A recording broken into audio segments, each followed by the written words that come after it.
Hello, welcome to another speaking practice.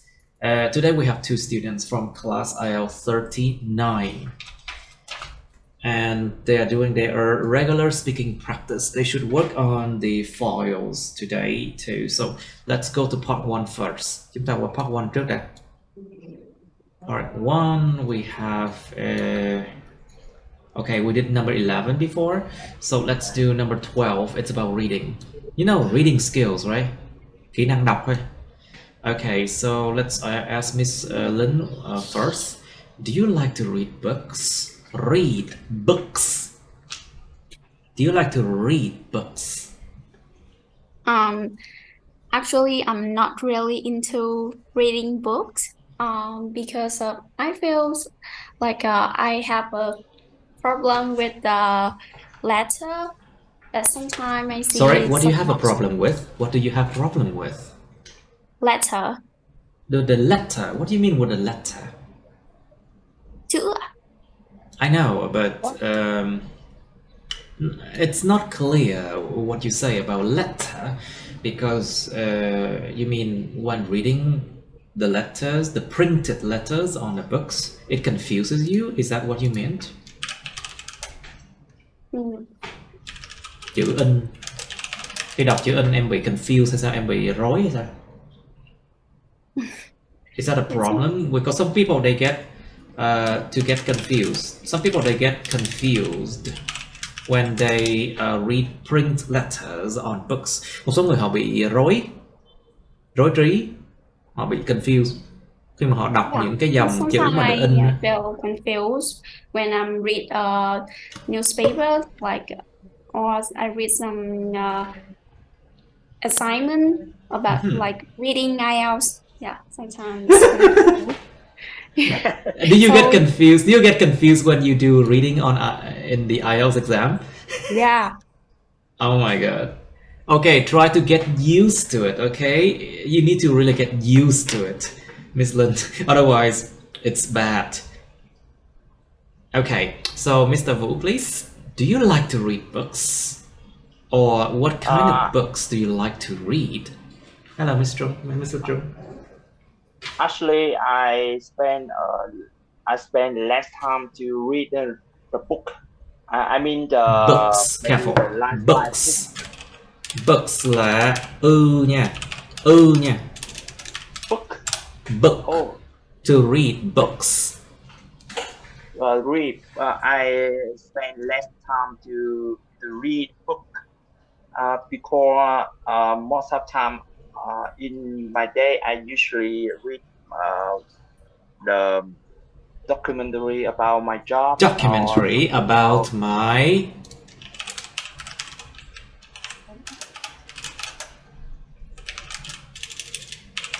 documentary, yes. Yep. What documentary about? What documentary about? My documentary about my job, about the aircraft, or sometimes it's the trainings, or sometimes it's the health. I see. Yeah. All right. I see. Mr. Trung, are you there? Yes, I'm there. I'm here. Okay, so do you like reading books? Of course, I like reading books. Yeah, I love reading books. Yes. Oh, so you like reading books? What kind of books do you like to read then? When it comes to reading books, I love reading books about philosophy. Philosophy? Yeah. You mean the philosophy of life? Philosophy. Philosophy. Yeah. The philosophy of life or something? Yeah. Triết lý cuộc sống, isn't it?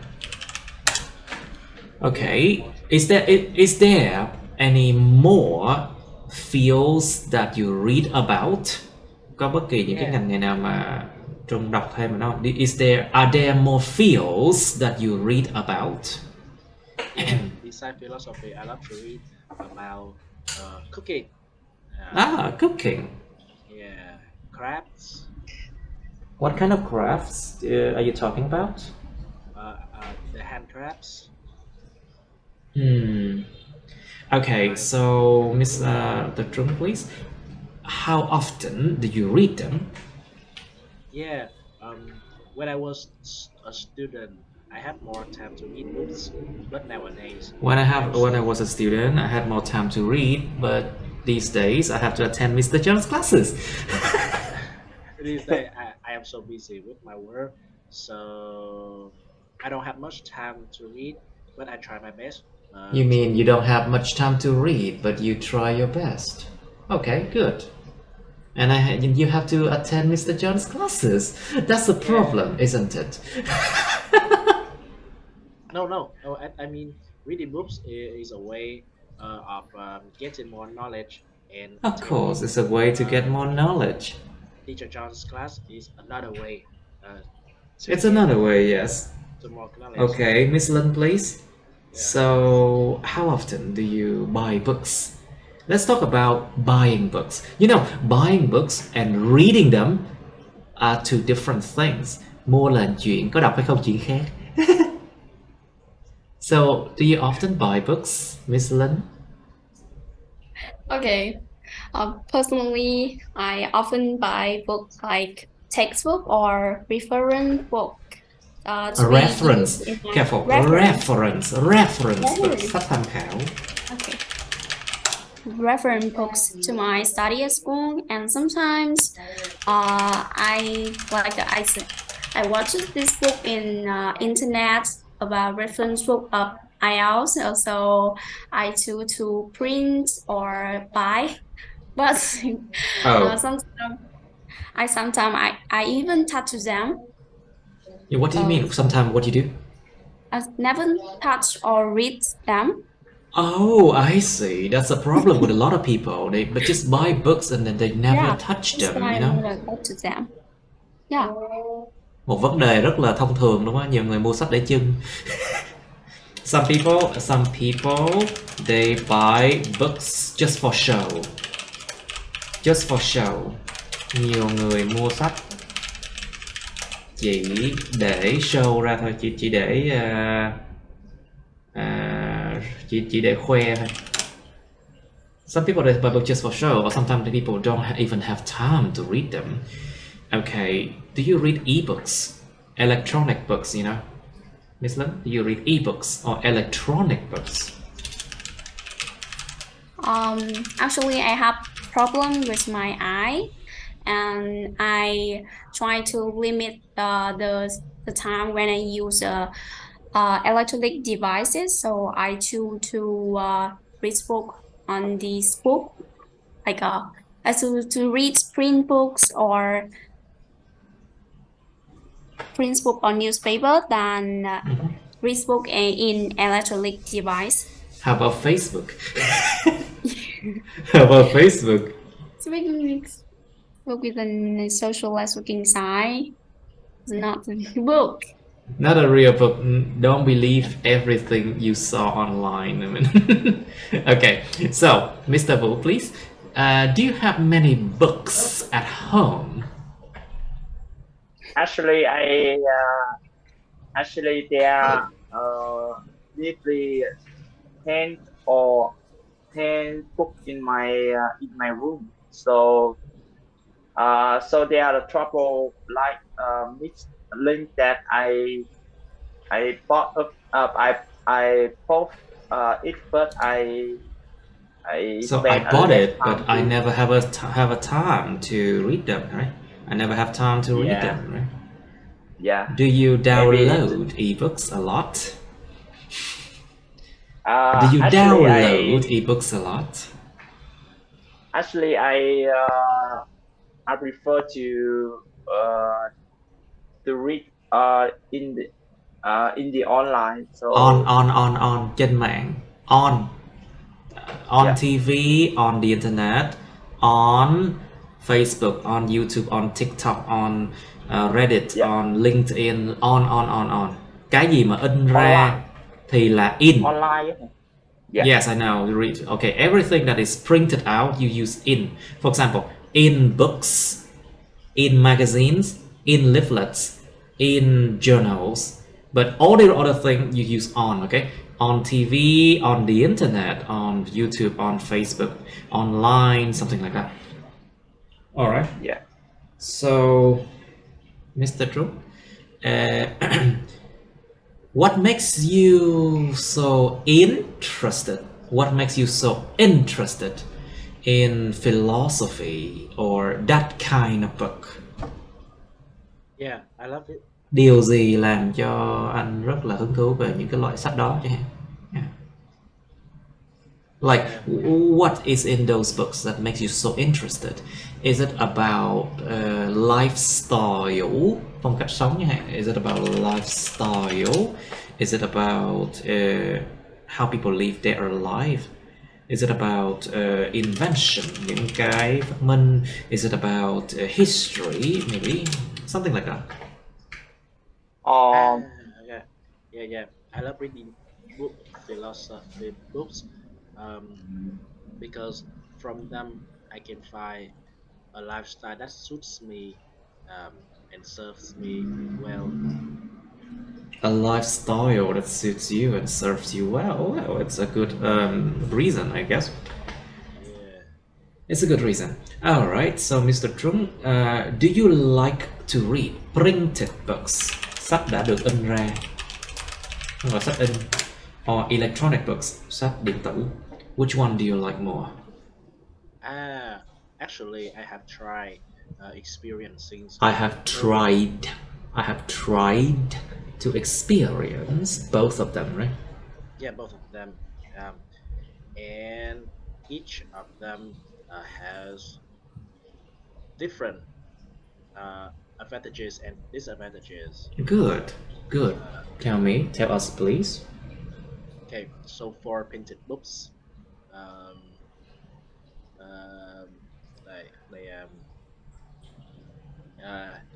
Yeah, you know that if you download electronic books, most of them are illegal, right? Yeah. Phần đông sách ebooks là sách lậu, sách bất hợp pháp. Of course, most of the ebooks online are illegal. So if you read them, if you download them, it's illegal. Yeah. But I love but it is easy to download the electronic books. Yeah. Electronic books, những âm ba nha, third syllable. Electronic books. Of course, it's really easy. It's good for online learning. It's good for online teaching even. But I prefer the feeling when turning leaf on the feeling when you turn the pages, right? Cái cảm giác lúc mà mình lật từng trang sách. The feeling when I turn each and every page. Cái cảm giác khi tôi lật từng trang sách một. And the smell of new books. Những cái mùi của những cuốn sách mới. Like the smell of new books. Yeah, that's it. Well, I like to smell things. So I understand what you mean by that. Okay, Miss Lin, what do you think? Do you like to read printed books or electronic books, and why? Câu này như thầy hỏi em rồi ạ. Oh, I told you. Oh, sorry. All right, sorry. So, Miss Lin, what makes you so interested in reading books? I think the things make me interested in book is about the fear. The fear book. The fear of books? Sự sợ hãi hả? The fear? The fear? Fear book. The feel. Feel. The feel of books. Cái cảm giác của những cuốn sách á. The feel of books. It's not the feeling. It's the feel of the books. No, I mean like subject of book. The feels of books. The feel. Yeah. Feels. The feels of books. All right. Say again. Okay. If you are engrossed in if you're engrossed in something like arts or technologies, you technology. No. Technology. technology. No. Technology. NL, em bị cái vấn đề NL á. It's technology. Technology. La. Ok. Em để cái lưỡi đụng vào cái răng cửa. Technology. La. Okay, how do you say your name? What's your name? Ling. So, la. Technology. So try again. Technology. Okay, slow down. Technology.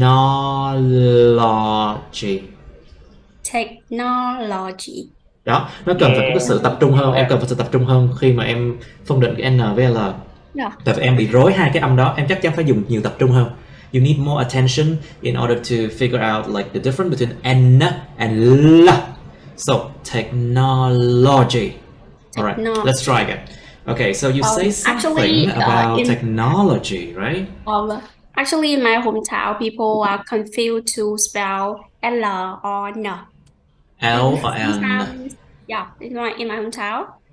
It's a common problem. Là một vấn đề rất là thông dụng luôn á, rất thông thường luôn á. It's a very common problem. But you need to fix that, okay? Yeah. If you want to improve your speaking score, okay. Now, so you said something about technology. I said if people are engrossed in Pupil or people. People. If people are so engrossed in art or technology. Yes. Okay. Technology. They often choose something related to them to read and absorb information about this topic. Good.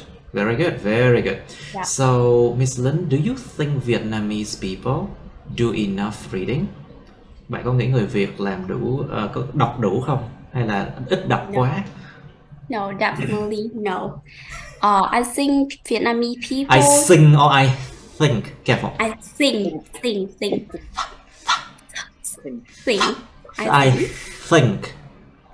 I think Vietnamese people do not spend time to gonna, wanna, cẩn thận, không đừng dùng gonna, wanna trong IELTS nha. Don't use gonna or wanna in IELTS. Use want to or going to, okay? So, what do you say? Vietnamese people do not spend enough time to reading book.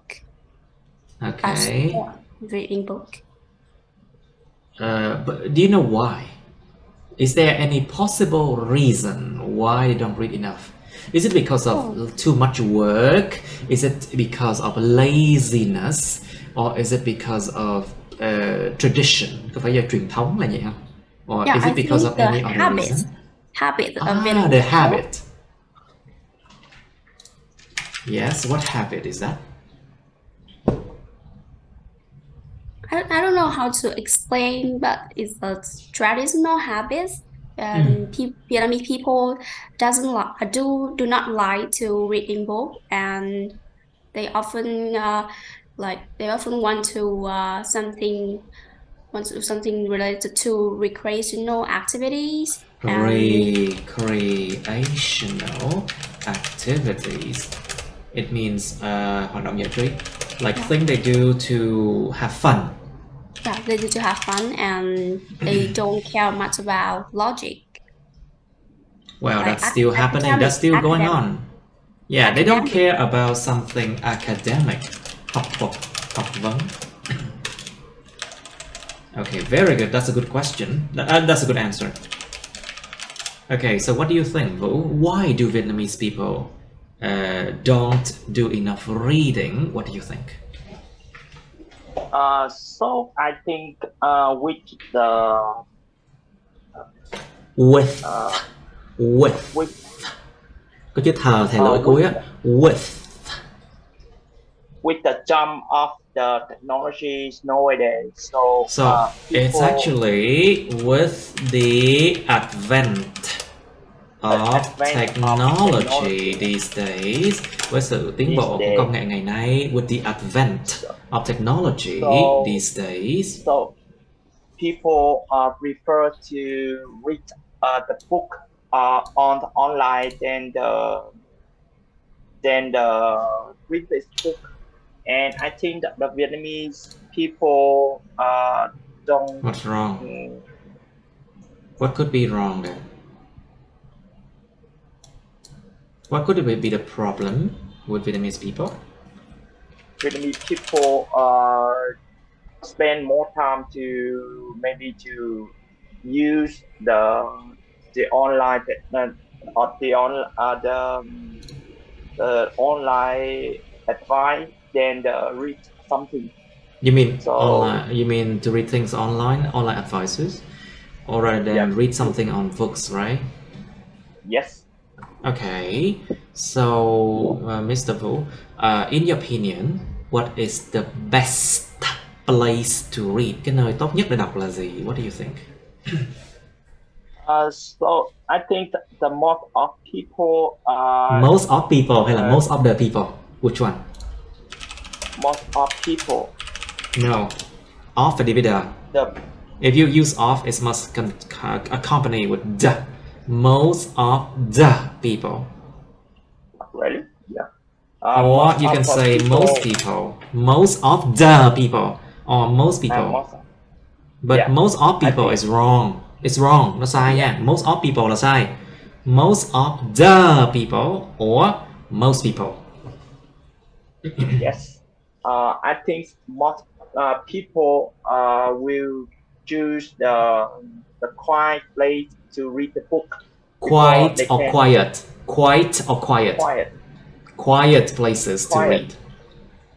Quiet places to read because they can focus to the focus to or focus on? Focus. To focus on. To focus on something. The content. The content of the book. And sometimes they can spend time for thinking about what the book writes.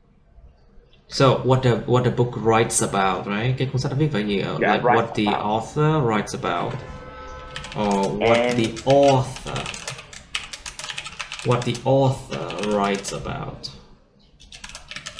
Cái thứ mà cái người tác giả họ viết về. What the author writes about. What the author writes about, and from with me, I usually choose the quiet place to read the book. So okay, that's all. All right. So, Mr. Trung, what do you think? What is the best place to read? Maybe a cafe, or maybe a coffee shop, or maybe a restaurant, maybe an office, maybe at home, or in the park, or something like that. Mr. Trung, what do you think? What is the best place to read? Your microphone, please. Yeah, okay, I know that there are many places for us to read, but in my the coffee shop, the library, the library, nhưng không đầu, library. Yeah.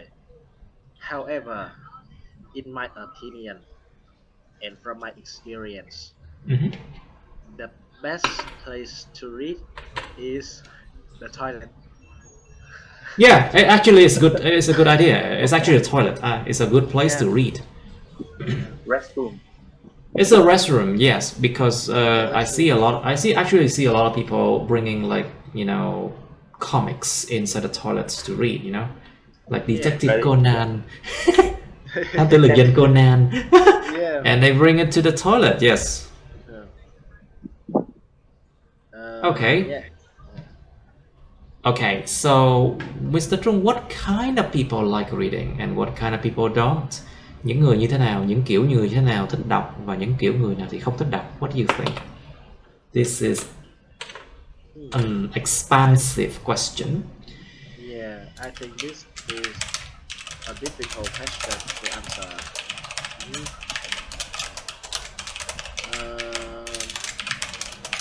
Yeah. I think that the children. You mean Most children don't like reading? Are you sure? I think most children don't like reading. Nowadays, this day, True. this day, I think. It's too true. Yeah, because in their head, the book is related to the school, um, with a lot of text, and they can barely see the pictures or photos. Meanwhile, they have more type of entertainment, such as smartphone, iPad, the TV, the video game. So Trust me, people most read a children. lot on those devices too. People read a lot on those devices too.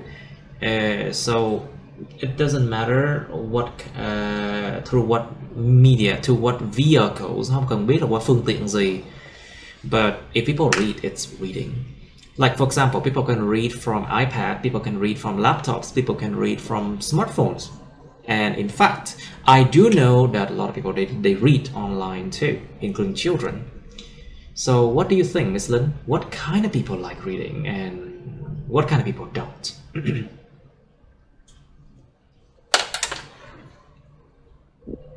Hello?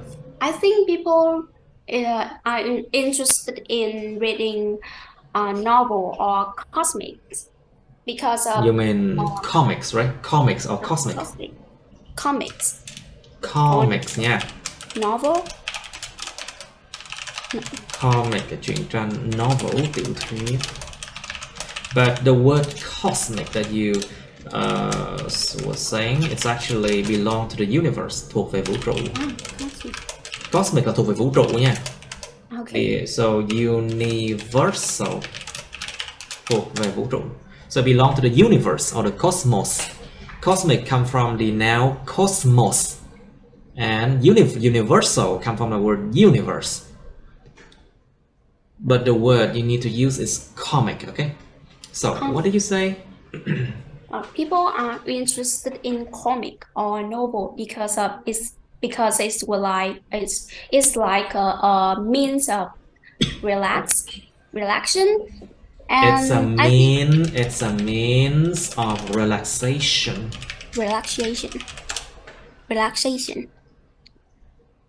And entertainment as well. Và giải trí nữa chứ. And entertainment as well. And entertainment. Okay, good. Right. But what kind of people don't then? Có những người mà không thích đọc sách. And I said before, people often don't like about read something related. Don't like to read something academic. Yeah, don't like to read something too academic or hard to understand. Like something about chemistry.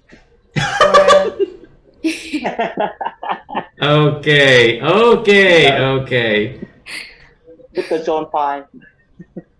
I like chemistry actually. I do like chemistry a lot. Oh man. You know, I teach chemistry. I teach biology too, right? I know. Life is harsh. Đời thật khó. Life is very harsh. Deal with it. Okay, anyway, so what do you think, Mr. Wu? What kind of people do and what kind of people don't like reading? So I mean, to answer this question, I think about what they want to read in the book, because sometimes what do you mean? You mean like what they like to read about, right? Yeah, what they read, what they like to read about. Yes. So, I don't think so. I don't think so. This and question is to do with reading or not reading. Cái câu này nó liên quan đến chuyện có đọc hay không đọc thôi, chứ không phải là cái chủ đề hứng thú. This is not about the topic of interest, but this is about reading or not reading. Coi chừng bị hiểu sai nha. Careful. So, what kind of people like reading and what kind of people don't? What do you think? So I think the most people from the academic job, I think they will read more book about the academic, and so the other people will choose the different kind of book to read. Yeah, but it doesn't answer the question. It doesn't really answer the question here, okay? Like, for example, you can say that people who don't like to read, they can gain knowledge through other means. Họ có thể có được kiến thức qua nhiều cái kênh khác. They can gain knowledge or acquire, có được, lấy được. They can gain or acquire knowledge through other means, thông qua những cái phương cách khác. Like for example, they can acquire knowledge through videos, through talking to people, or through self-reflection. Sự quan sát, sự quan sát chiêm nghiệm, or through observation, thông qua sự quan sát. Well, I actually acquire a lot of knowledge through observation and watching videos, but I don't read books that much anyway. Even though I am the one who write books, but I don't like to read books that much. It's weird, right? Anyway, let's move on to a part 2 and part 3, shall we?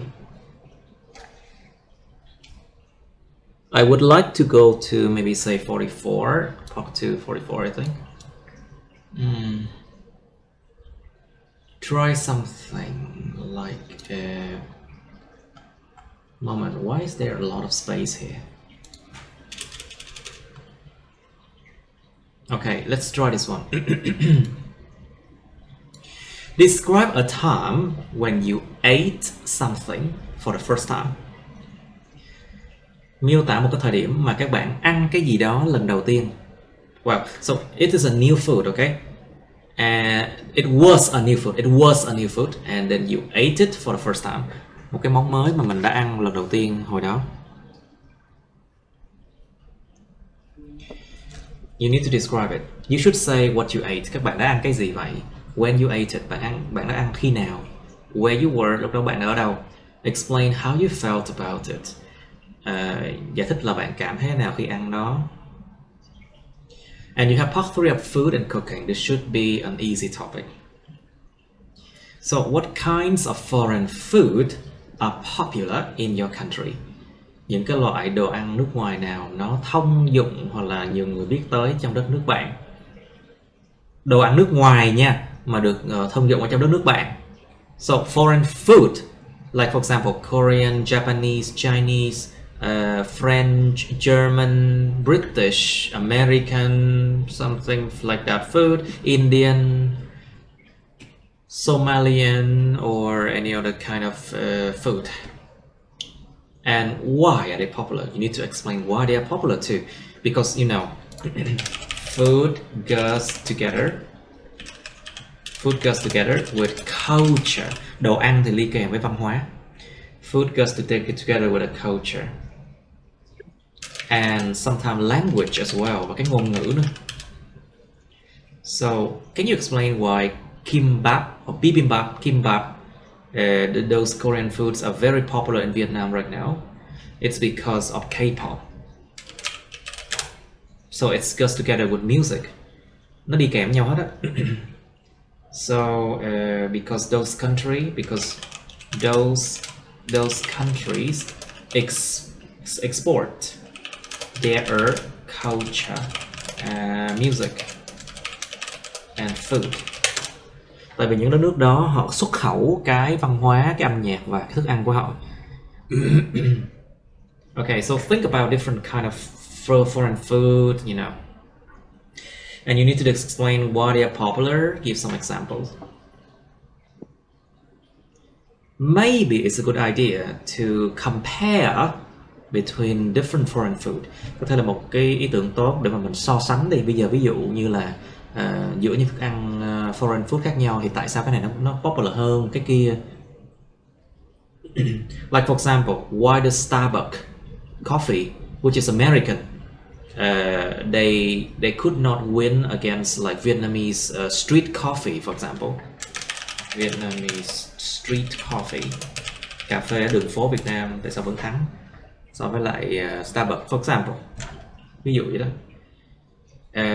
Or American fast food.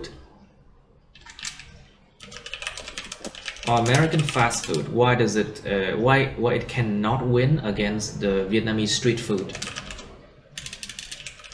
Tại sao không thắng nổi Vietnamese street foods?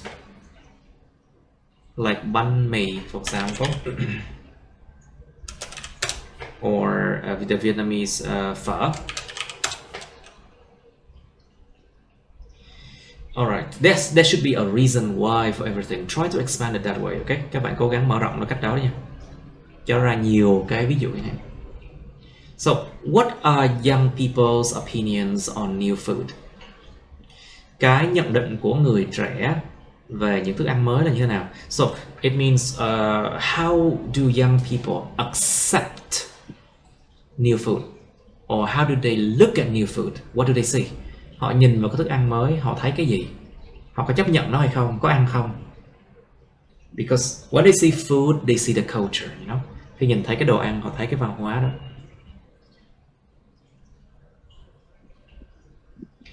When so also when they see the food, they can think about the music as well, and the way, the lifestyle of those people, và cái lối sống của những người đó nữa. Thì người trẻ có dễ chấp nhận hơn ha mấy cái đồ ăn này không? Are young people's more acceptant? Mang tính dễ tiếp nhận, dễ chấp nhận. Are young people more accepting? I think it's accepting. Or are they or do they not accept it? How about old people? Người già thì sao? Có dễ dàng cho người già thử những thức ăn mới hay không? Is it easy for old people to try new food, for example?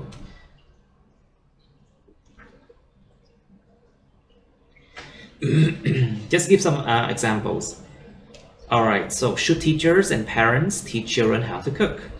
Những bậc giáo viên và cha mẹ có nên dạy trẻ nhỏ cách nấu ăn hay không? So think about what benefits. The benefits that come with knowing how to cook. Những lợi ích và mà nó đi kèm với chuyện biết cách nấu ăn. So think about the benefits that come with knowing how to cook, you know.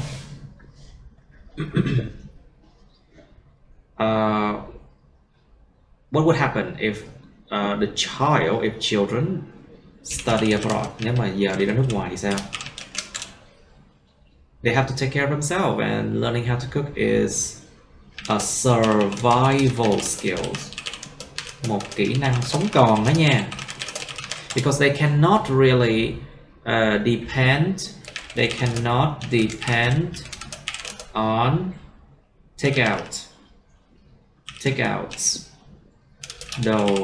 đồ ăn đặt ngoài ấy.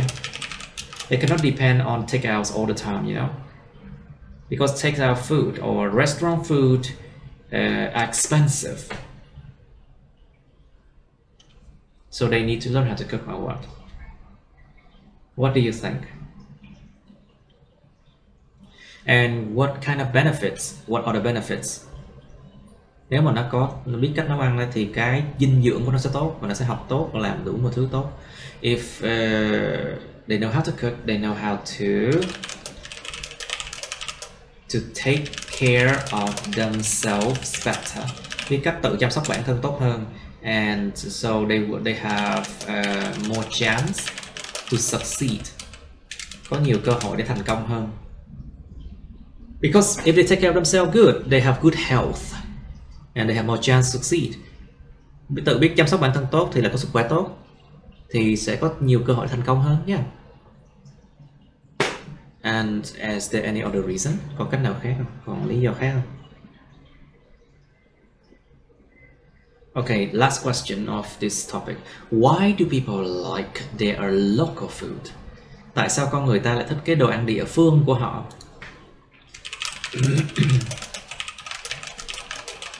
Like for example, if you are in Ho Chi Minh City, you would eat like something like bánh mì for about 12,000 Việt Nam đồng. Bánh mì ngoài đường 12.000 chứ. Or Vietnamese phở at or bún bò at an alley street food. Đồ ăn ở hẻm mà. Like bún bò, it's about, you can get it for like 20 or 30,000 sometimes. It's quite cheap. And the question is, why do people like their local food? What about, okay, think about the taste. Cái vị. Think about the price, cái giá tiền. Think about nhiều khi ăn vô với cơ thể nó có chấp nhận không nha. Think about like how their body has accustomed to the food since they were born. Làm thế nào mà cơ thể họ đã quen với lại cái thức ăn đó từ khi họ được sinh ra. How their body has accustomed to the food since they were born. Or how they have adapted to the food. Họ đã thích ứng với cái thức ăn đó như thế nào.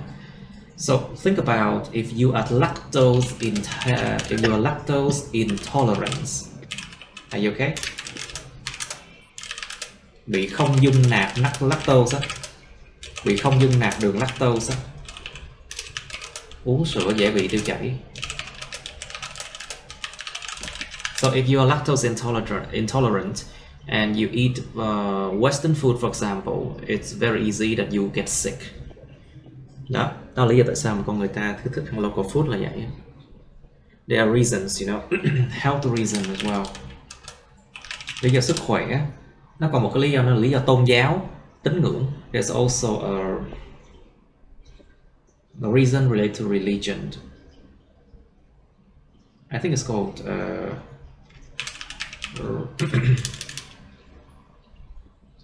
religious belief, I think.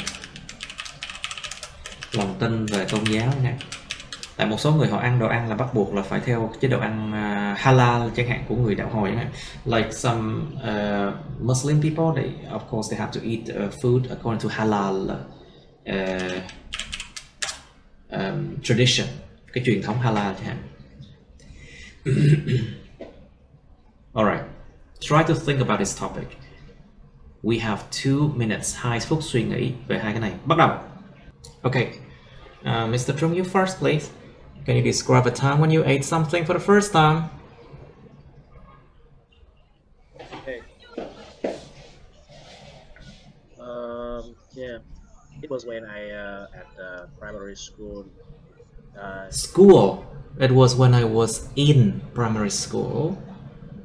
Yeah, it was when I was in primary school.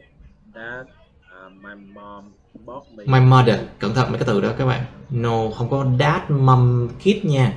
Don't use dad, mom, or kid in IELTS. Use father, mother, child, or children.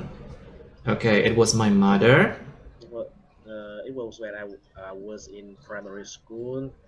My mother bought me a durian. Okay. The durian. Okay. Mother bought me a durian. Durian actually is countable, đếm được mà. Một quả sầu riêng. So it's an apple, an orange. So you, of course, you have a durian. A durian. Yeah. at first, the smell was not so good. Yeah. Yeah. You either love it or you hate it. Yeah, okay, but after having a bite at the durian, yeah, I did love it actually. To have a bite. Cắn một miếng. To have a bite. And I love eating the durian from then until now. Of course, of course. Yeah. Yeah. Okay. That's it. Yes. I think What do you think? I think most people don't like the durian because of the smell. But if they have a chance to taste the durian, they are going to love eating them very much. They're going to love eating them, yes. Correct. Okay. Yeah. Alright, good enough. Good enough. Now, Mr. Wu, your turn. Can you describe a time when you ate something for the first time? So when I fly to Malaysia. When I flew to flown, remember? Yeah. Okay. When I flew to Malaysia in the North Malaysia. I flew to Malaysia. In Malaysia. It's Malaysia. Malaysia. In the North Airline, the cabin crew sent me to the Indian curry. So the air hostess, I think it's called hostess, right? The air hostess, là cái người mà tiếp viên nữ. The air hostess gave you the Indian curry, right? Yeah, Indian curry. And cà ri Ấn Độ. Yes. So from the first until my friends look enjoyable with it, but in the first pie, the first bite, from the first bite, from the first pie, bite. First Bite. First bite, I bờ với p, b với p khác nhau nhé. Of course, b và and p is different. From the first bite. From the first pie. Bite. First pie. No, không phải là bite, nó là bite. Bite. Yeah, try again. From the first bite. From the first bite, good. From the first bite, I felt and smelled uncomfortable. Uncomfortable. Ba âm thôi. Yeah. Uncomfortable. Okay. I felt and smelled uncomfortable. There are a lot of chilies, but fruitless. But I think it's spice, right? There's a lot of spices. Có rất là nhiều hương liệu nữa. There's a lot of spices, right? A lot of spice, but I felt fruitless. Fruitless. And what? A lot of what? Fruitless. It's fruitless, right? No, a lot of spice, but fruitless. You mean it doesn't have any taste, right? Yeah, any taste. Nó nhạt nhách nhưng mà nó nhiều spice, right? Isn't it? Yeah. So you have to use the word bland. Nhạt nhẽo. Bland. It sounds very bland. Nhạt nhẽo lắm. Bland. But I think the word fruitless you were trying to use, it means chẳng để làm gì cả. Fruitless. You remember the word fruitless, right? We learned in vocab advance. Fruit là trái cây, less là không có trái cây, vô vị, chẳng để làm gì cả. Nhưng mà cái từ này nó không có hề liên quan gì đến cái đồ ăn cả. Fruitless has nothing to do with food. It's weird, right? Yeah. Okay. So fruitless means it is for nothing. Chẳng để làm gì cả. It is for nothing. You do things for nothing. But in this case, you should use the word bland. It's very bland. It's very bland. Yeah. There are a lot of spice, but very bland. So I think they sent me the traditional food with the traditional flavor, but I didn't really enjoy it. So I didn't really enjoy it. Yeah. So when I came to Malaysia, when I was landing to Malaysia, I tried to order. When I flew to Malaysia, when I was landing to Malaysia. I were about to land, khi mà tôi sắp sửa hạ cánh. When I was about to land in Malaysia. In Malaysia, they sent me the order. Maybe I think that the order type of Indian curry. So it's better a lot. So it's a lot better. It's a lot better. Yeah. It's a lot better, and maybe they gave you the masala. Maybe they gave you the chicken masala, I think. Really? Yeah, I think not sure. I think they gave you the chicken butter masala. I think that is one of the best food in the world. It was ranked as one of the best food in the world. Chicken masala. You should try it. It's really good. It's really good. You should try it. Nó tùy vào Bắc Ấn hay là Nam Ấn. It depends on whether the food is northern or is it southern Indian, I think. Okay, good. But that was a lot. That was a 5 minutes. Be careful. Cẩn thận nha, hơi bị quá nhiều. Yeah. I think you went too much into explaining about the food, I think, on the trip. Cẩn thận nha, chỉ có 2 phút thôi. You have only 2 minutes. Careful. Yeah. All right, Miss Lin, please. Okay. As a foodie girl, I always As a what? As a what? Foodie. As a foodie. Một người khoái ăn đồ ăn ngon. As a foodie is someone who's really good with eating food, who knows food. Okay. I always want to try some. I want to try new cuisine. Cuisine. It's a French word. Một cái từ mượn tiếng Pháp á. Cuisine. Okay, if you want to, you can try. You can listen to the dictionary. What's cuisine? Cuisine. Cuisine. Cuisine. Cuisine. Cuisine. Cuisine. Cuisine, yeah. Cuisine. Nó rất là lạ luôn. Tại sao là y? Cuisine is weird. Why is it cuisine?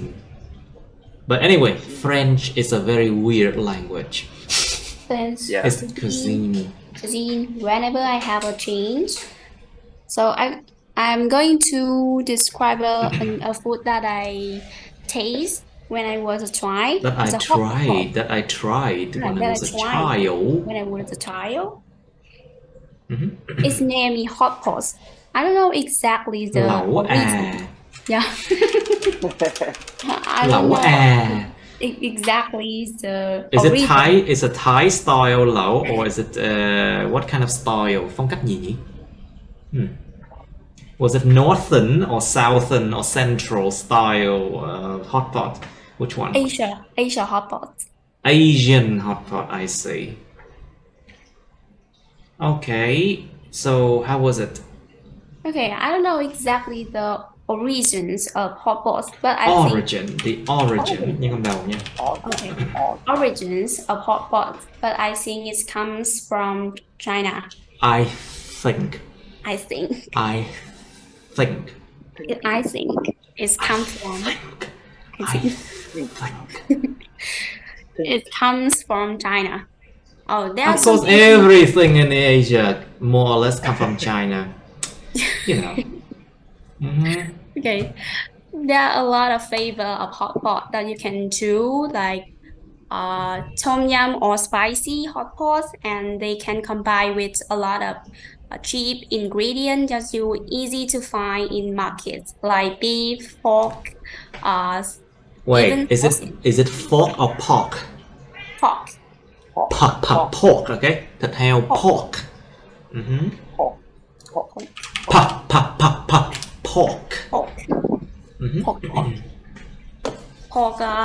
Pork, broccoli, cauliflower, or even sausage. Yes. I remember that the occasion when I tried it, when I was in Tet holiday, and my family cooked this hot pot to family gatherers. To the family members, right? In the gatherings. Gathering, actually, cái buổi họp mặt. Gathering. Okay. Buổi họp mặt gia đình. It's a gathering, okay. And how you felt about it? It's like how you felt about the food, okay? How you felt about the food? Em cảm thấy nào về cái món đồ ăn đó nha? Oh, I felt this would make me melt in the mouth, and this was special food that family can gather us. I think you use it in the wrong way. Melt in the mouth when you mention a food that can melt in the mouth. But in this case, I think it's mouth-watering. Mouth-watering, muốn chảy nước miếng. Cái từ phù hợp ở đây phải là mouth-watering. Tại vì em đang nói về cái cảm giác, tôi cảm thấy muốn chảy nước miếng luôn. It's about your feeling. It's mouth-watering, and I felt like I just want to eat it immediately. Lúc đó tôi cảm thấy tôi chỉ muốn ăn liền thôi. Yeah. But when you mention a food, you can use it melts in my mouth. Nó muốn tan chảy trong miệng tôi. It melts in my mouth. When you mention a food, khi mà em nói một cái thức ăn đó, thì nó it melts in your mouth, okay. But now you talk about your feeling, right? So it's mouth-watering. Cái cảm giác. It's mouth-watering. Cái cảm giác muốn chảy nước miếng rồi đó. Alright, good. Now let's go to part 3 of food and cooking. Mr. Trung, please. So, what kinds of foreign food are popular in your country, and why are they popular? Nên nói về cái chuyện mà đồ ăn nước ngoài lúc nào cũng mắc tiền hơn đồ ăn truyền thống Việt Nam á. I think you should talk about the price difference between foreign food and local food as well. And this question does not only concern Vietnamese food or foreign food, okay? It's general. Cái câu này nó không có bao gồm là, nó không có chỉ là ý là nó là Vietnamese food là local đâu. Nó có thể là cả thế giới luôn á. Nó không có bao hàm gì cả, nó không có cụ thể là gì cả. Okay, Mr. Trung, are you there? Hello. Your microphone, please. Okay. Okay.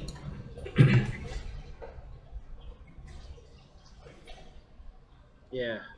Can you please? So, what kinds of foreign food are popular in your country, and why are they popular? Okay. Yeah. Vietnam has mainly popular food, but there are many foreign food in Vietnam. But I think fried chicken. You mean American fried chicken, Kentucky fried chicken? Yeah. You mean Kentucky fried chicken? It's KFC, yeah? I mean American fried chicken in general. Is the most popular kind of foreign food in my country. We also have Korean style fried chicken, which is very very popular too. Gà rán của Hàn Quốc cũng popular lắm luôn á. I think the American fried chicken came first. The Koreans copy them. Of course, Korean copy from them, but they made it in a way that is more, you know, tasty to the Asian people. They adapt, yeah. Yeah, but I like. I'm more into the American flavor. Of course, So you're more westernized. yeah, I think so. I had heard. Yeah, the reason for that American fried chicken is so popular in Vietnam is simple. Uh, it came to Vietnam first, long before the Korean fried chicken enter our country. That's it. Mm-hmm. Yeah. Of course, that's a good answer. Thank you. So, Mr. Wu, what do you think? What kinds of foreign food are popular in your country, and why are they popular? So I think the hamburger from American is become popular in my country. I mean Vietnamese. I mean Vietnam. So I think it's because it's there are delicious flavor uh, that they uh, additional they are the uh, it's it will be fast to take the hamburger to and eat the hamburger. You mean, of So course, it's a fast food. It's a kind of fast food, so it should be very fast to eat, right? yeah, Ready. fast to eat. It's a ready, fast to eat food. Yeah. Yeah, and they can make the the many they can make the many flavor from of it. So so there are the many kind of hamburger. There So are many kind of hamburger, there are many kind but of I think, hamburger. oh yeah, but why are they popular? What do you think? Is that just because it's very easy to eat and it's quick? Eh? Yep, easy to eat and can make it easier. It's funny because people have been debating where hamburger actually come from, and the German they say it's come from Hamburg, because hamburger, you know, Hamburg.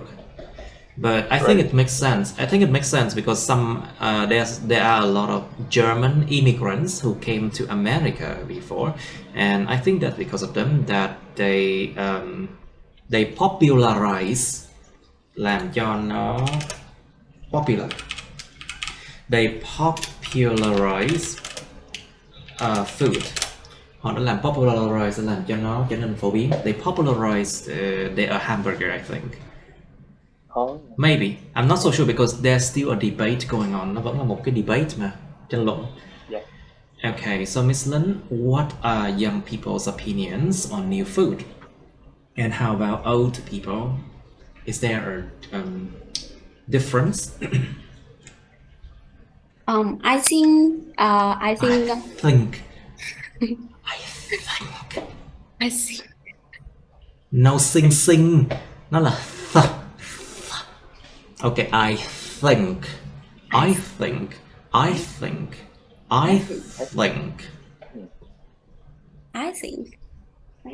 think young people easily tend to embrace new foods. Embrace, right? To embrace, right? Yeah, embrace. Embrace. Chào đón. Embrace. To embrace new food. New foods or new flavor of foods, and new favorite food. And about old people, they tend to like they tend to, I don't know how to say that. Just say it, please. they tend to preserve the traditional food and doesn't accept something new. We can use the word conservative. Conservative, bảo thủ. Conservative. They can use you can use the word conservative, and so that's why they do not accept new things easily. Just say that. Okay, what do you think, Mr. Trump? Opinions of young or old people about new food, what do you think? What's the difference then?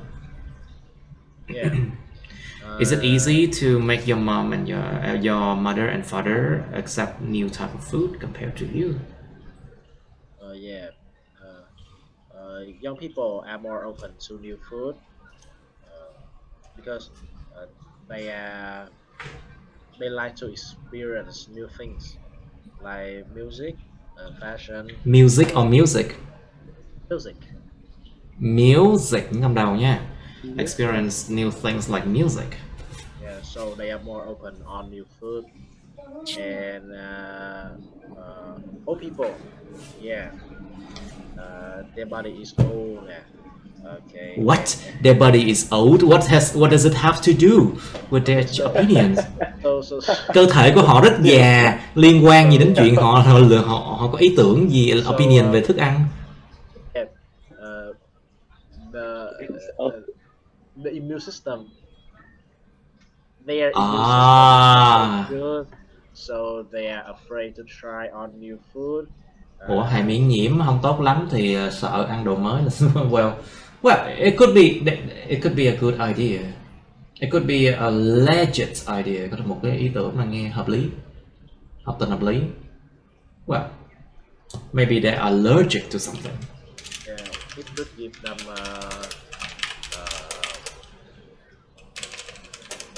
stomach cancer. Yeah. Yeah. Like for example, my father is lactose intolerant. I told you that word before, lactose intolerance. Sự không dung nạp lactose được. It's lactose intolerant, so he cannot eat anything that has milk in it. So for example, he cannot eat cake, bánh kem, no. So he cannot eat anything with milk. Trà sữa, no. Milk tea, no. And he cannot eat anything with butter even. Ăn đồ với bơ, cẩn thận.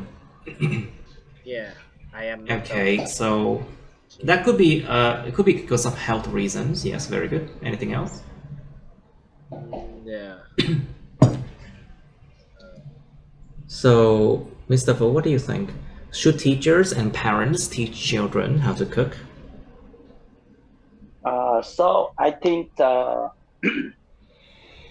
maybe the cooking is the good skill in these days. So I think teacher and parents should teach their children to how to cook, because it's not only teach the This does not only. It's not only make their children can cook something. It does not only make children or help children be able to cook something, but also but also they can it makes the children can be independent. Can be more independent. Rất tốt. Can be more independent. Có độc lập hơn. Very good. More Anything else? Anything else? Yeah. Okay. Yeah, that's all. Okay, so Mr. Fu, why do people like their local food? What do you think? Is there a reason behind it? Why? Tại sao So I think thích ăn đồ địa phương?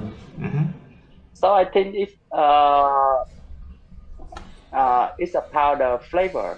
I think so, because It's about the flavor. It's about the flavor. Yeah, it's about It's about The flavor. I think it's about the flavor. People usually loyal with their Loyal to. Yeah. People are usually people loyal to. Usually loyal to their traditional flavors, and some young people want to try the new food, but with the old people will try to keep their habit Because they want to keep the tradition, right? Yeah, Muốn giữ truyền thống, they want to keep the tradition alive. Muốn giữ truyền thống nó sống còn. To keep the tradition alive. All right, what do you think, Miss? Okay. Just continue, please. Yeah, hết rồi. All right. So, Miss Lin, what do you think? Why do people like their local food? Why do people like their local food?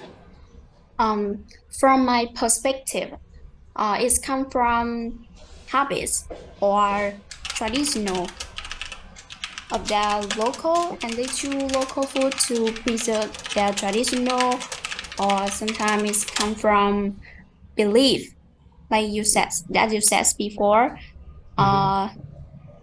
Đạo hồi là sao thầy? Tiếng Anh thầy.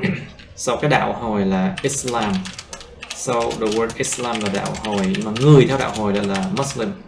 The people who follow Islam is called Muslim. Okay. Muslim. Okay. They choose traditional food. They choose local food because it's suitable for their taste. And for example, Muslim like their local foods because of belief. But believes they can eat pork. They cannot eat pork, actually. They cannot eat pork because they believe that pork it's unclean, very unclean, and it's unholy. Nó rất là quỷ quái, ma quỷ, và nó không có sạch sẽ, tại vì người ta tin là con heo, con nó ăn đủ thứ đó, ăn tạp lắm. Because they believe that the pig is kind of animal. What's that? Because they believe that pig is an animal that eats almost everything, and they have a lot of parasite on them. Ký sinh trùng, nó có rất là nhiều ký sinh trùng như cái con đó. That's what they believe in. Okay. Okay. What else? No. What do you think? So you talk about their religion. Okay. Yeah. And someone talk about. Did someone talk about the price of local food being cheaper than foreign food? Of course. Đồ ăn địa phương lúc nào nó chẳng rẻ hơn đồ ăn nước ngoài. Of course. Foreign food will almost always be more expensive than local food.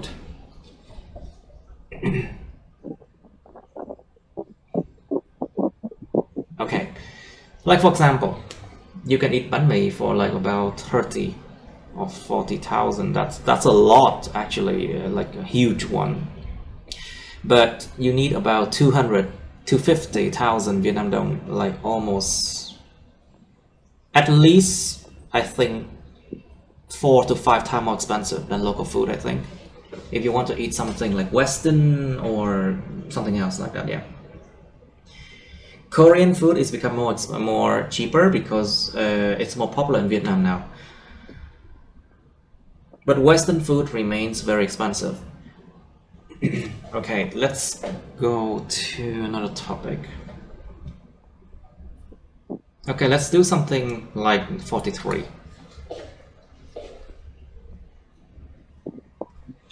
Describe a thing that you bought and felt pleased about. Miêu tả một cái thứ mà các bạn đã mua và các bạn cũng cảm thấy rất là hài lòng về nó. To feel pleased. Cảm thấy hài lòng. You should say what you bought. Các bạn đã mua cái món gì vậy?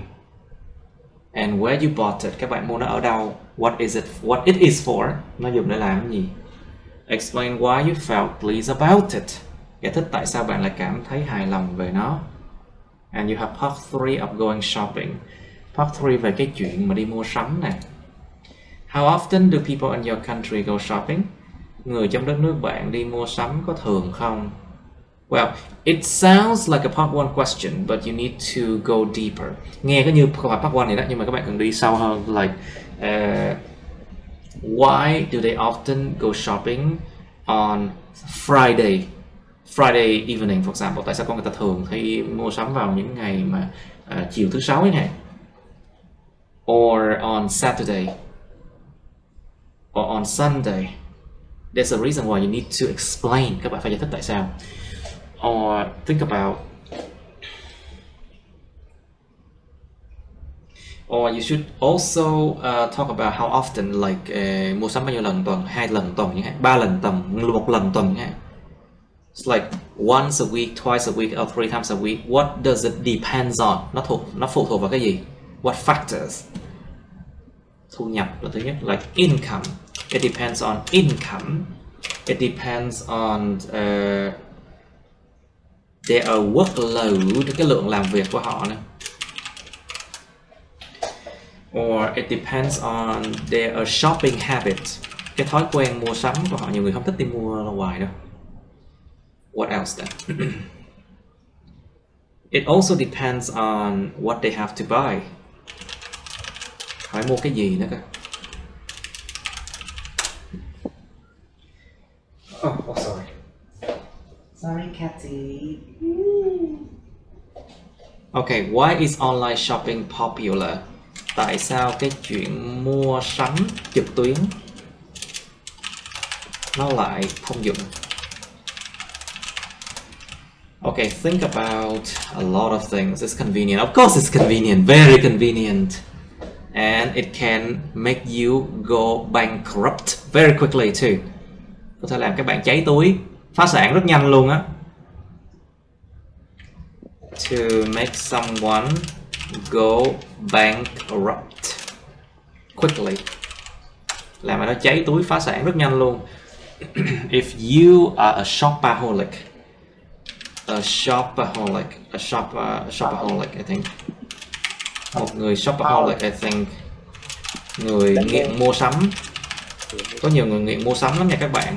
If you are a shopaholic, you can very easily go bankrupt because of online shopping. Because it's too convenient, nó quá dễ dàng luôn á. And what else? There are discount coupon.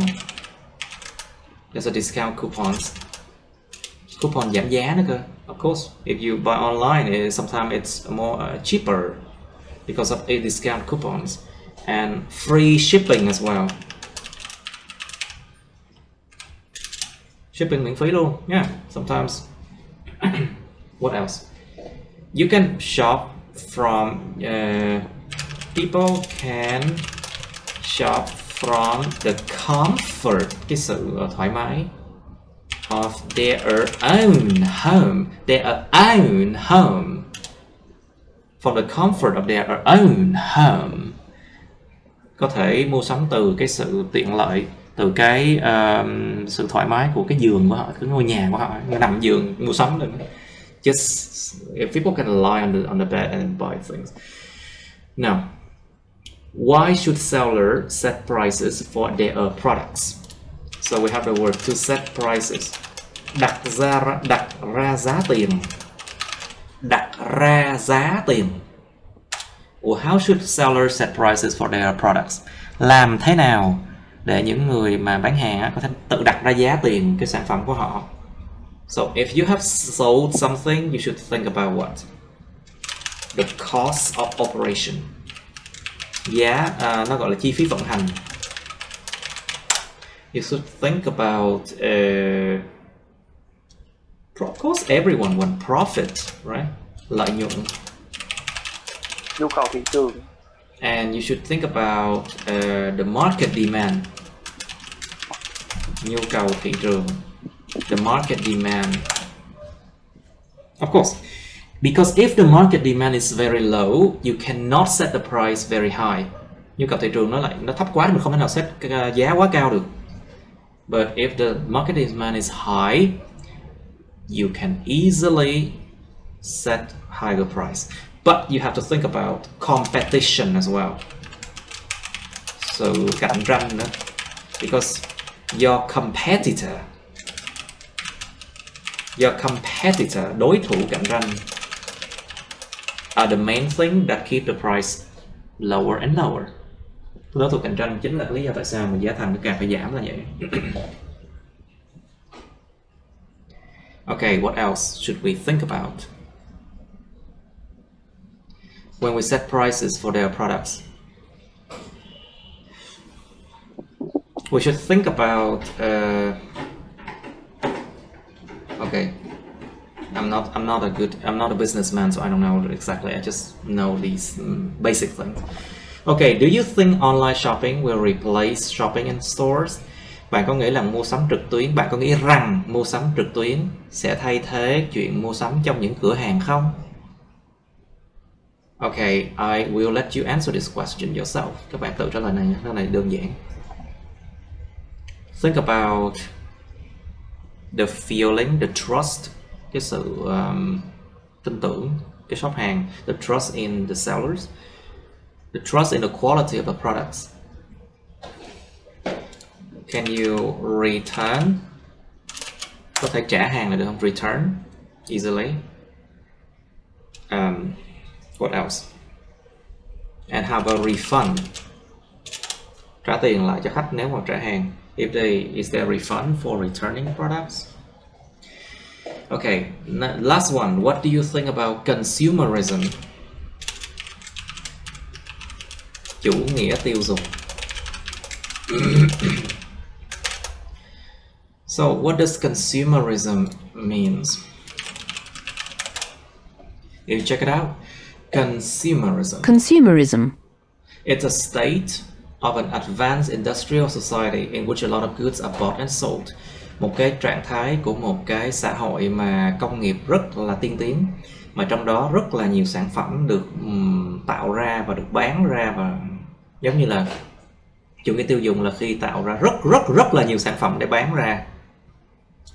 So when there's a lot of products being sold, nhưng mà các bạn có thể hiểu được đơn giản vậy. Chủ nghĩa tiêu dùng là sao? Có tiền là tiêu, có tiền là chi tiêu, chứ không có giữ lại. It's just simply like if you have money, you use it. That's consumerism. What do you think of consumerism? Like, does it how does it affect the common people? Chủ nghĩa tiêu dùng đã ảnh hưởng gì đến the common people, những con người thông thường, những con người dân thường? How does it affect the manufacturer, những nhà sản xuất? Of course, they would want you to buy more products, right? Think about South Korea. Nghĩ vào Nam Hàn này các bạn. Người ta có một cái lượng mà chủ nghĩa tiêu dùng rất là kinh khủng luôn. Người Nam Hàn mua sắm rất nhiều. Think about South Koreans where consumerism is at its maximum limit right now when people buy a lot of things. And they keep buying. And the more they buy, the more trash. More pollution as well. Càng mua nhiều thì càng nhiều rác thải và càng nhiều ô nhiễm. Think about that. Wait, this is 44, right? 43. Okay, you have 2 minutes to think about this whole thing. 2 phút suy nghĩ bắt đầu. Alright, describe a thing that you've bought and felt pleased about. Mr. Vũ, please, you first. So I am a sneakerhead. That's why I love to. A sneaker fan, right? Okay. A fan of sneaker shoes. You mean a fan of sneaker shoes, right? Yeah. Yes. We usually call it a sneakerhead. Sneakerhead, yeah, like metalhead, sneakerhead, yeah.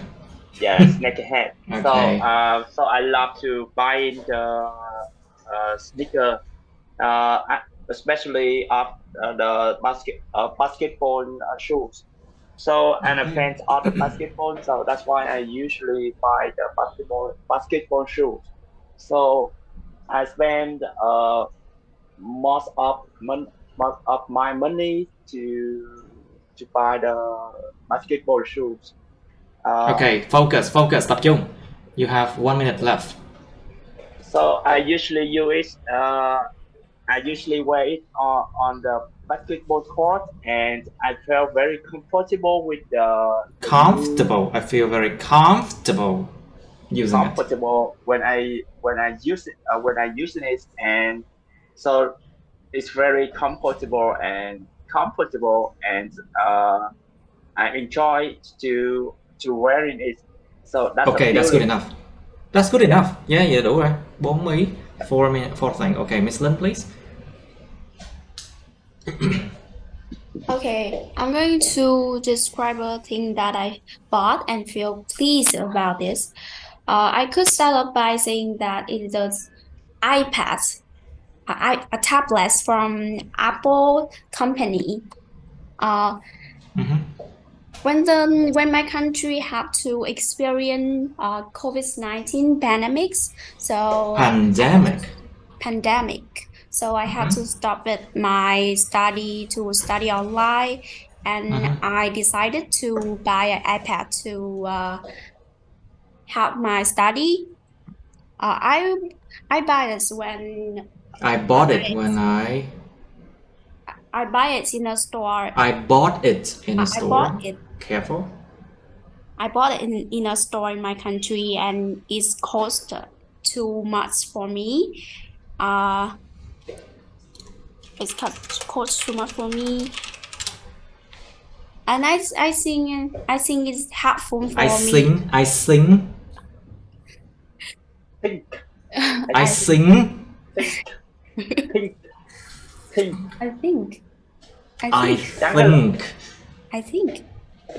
I think it's helpful for me and happy too much in study, and now I use it for a means of study IELTS with Mr. John. Okay, good enough. Okay, good enough. Không quá nhiều. Don't make it too much, okay? Mr. Trung, please. Can you describe a thing that you bought and felt pleased about? Yeah. One thing that I bought and felt pleased about is my camera. Oh, is that now you are trying to sell it too? No, if I want to, if I want to buy a new camera, I still keep my old camera. It was the first thing that introduced me to the world of Photography. Yeah. Những âm hai. Second syllable. Photography. Yeah, photography. I bought it online on Tiki. They had You trusted Tiki, right? You trusted Tiki. Yeah. You shouldn't. It was a sale season. And Okay. The discount was very big. Let's say that the discount was significant. Cái discount nó đáng kể đấy. I think significant is actually a better word in this situation. Okay, and at that time, I knew nothing about the camera or the photography. So wow. I bought an entry-level camera. Yeah. And I stick to it until now. Okay, so why you feel pleased about it? Why you feel pleased about it? I feel pleased. I feel pleased about it because why you felt pleased about it or not? I felt pleased about it because I can I can take a lot of pictures for myself and from my family and friends. I can see that, yeah. On your Facebook. Of course. Okay. And from that, I started a new hobby. Yeah. Okay. When I look at my old pictures. Hơi quá giờ. Come on, careful. You are about to exceed the limit now. Come on. Yeah, yeah. Okay, you should stop at how you feel please about it only. Nhưng nên ngừng cái chỗ mà tại sao mình lại please là ổn rồi. Okay. Now, Miss Lin, please. How often do people in Vietnam go shopping and why? What do you think? From my perspective, it depends on demand of people. If people has finance to choose something they want to buy, they can to buy too much, and leads to they are shoppingaholic. Shopaholic, yeah. Yeah, shoppingaholic. It's shopaholic, actually. Shopaholic. Shopper. Yeah. Yes. Okay, what else then? Mr. Wu, what do you think? So I think the Vietnamese people spend a lot of money to buy to go shopping because it's not only make they more relaxed or happier. It's not also this not also make they can show up. Make them Show up to their people or their You mean friend, it does not only help them to show off their wealth, we can use the word to flaunt their wealth, khoe của. Flaunt. Yeah. I think you learned this word before. To flaunt their wealth. Bài số 3 của các advanced. Yeah. But it's also not only I mean it's not but not also they make them more relaxed and happier, I think. just Yeah. for a moment, yeah. Okay, so Mr. Wu, what do you think? Why is online shopping popular? So it's simply easier for people to go shopping on online. So because it's very convenient, and you can sometimes people can receive the big discount from the online shop. So that's why people try. So in the COVID pandemic, In the COVID-19 pandemic. The COVID-19 pandemic, people could go out. So that's why they couldn't go out. People couldn't go out, so they couldn't go out. So they had to order from online to ship to their house. That is also a very big reason. That's also a very big reason why online shopping is so popular, right? Yep. So, Miss Lin, what do you think? How should sellers set prices for their products then? Sellers can rely on market demand, and they can have set a flexible price to consumer to choose, and they not serve at the common price.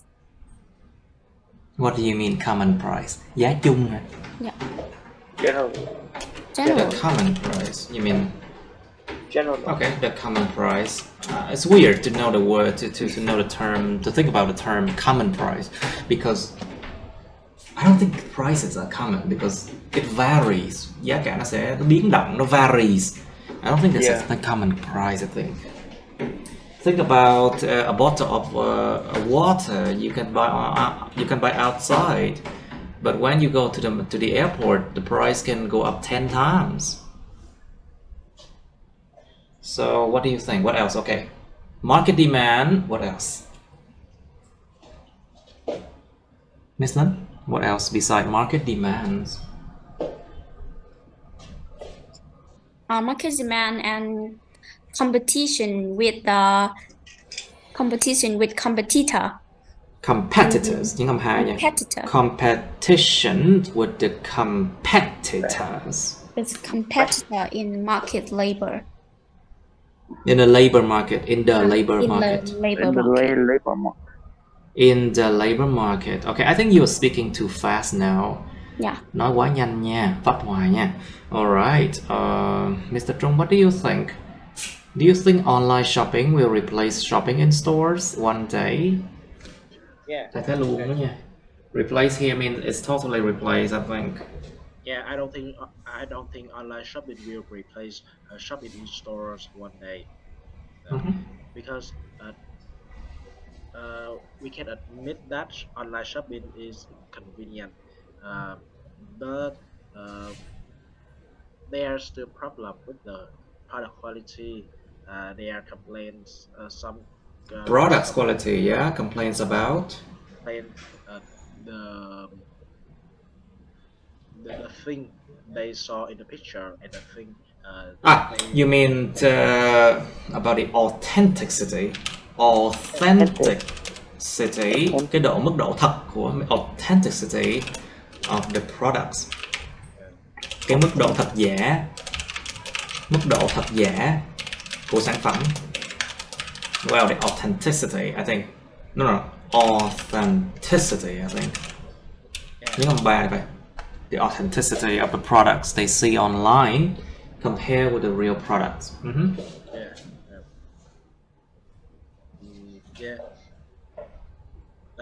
Yeah. Another reason is that authenticity. Okay.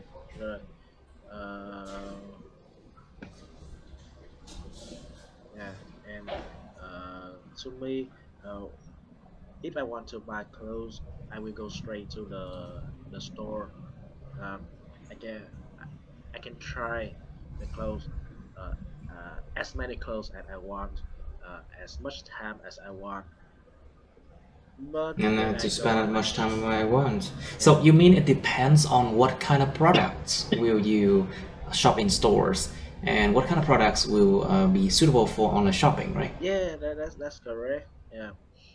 So so you do not think that online shopping will replace shopping in stores? Is that what you mean? Yeah, that's it. Yeah. Cẩn thận nha, mình phải làm sao cho nó rõ ràng cái luận điểm của mình. You need to be able to show people that your point is very clear.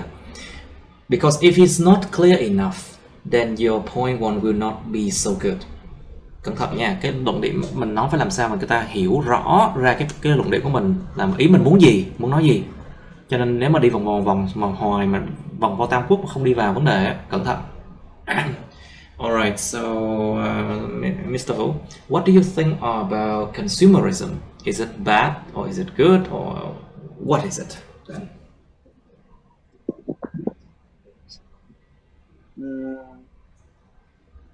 So actually, I don't have any idea about this. So it's a hard question. So maybe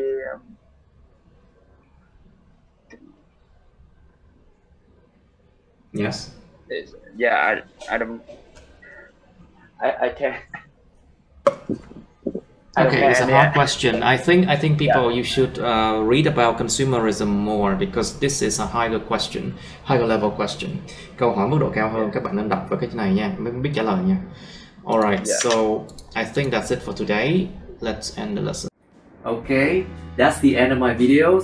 Please like, share this video with your friends, subscribe to my YouTube channel, and press on the bell button next to the subscribe button so you can get notified about my new uploads, okay?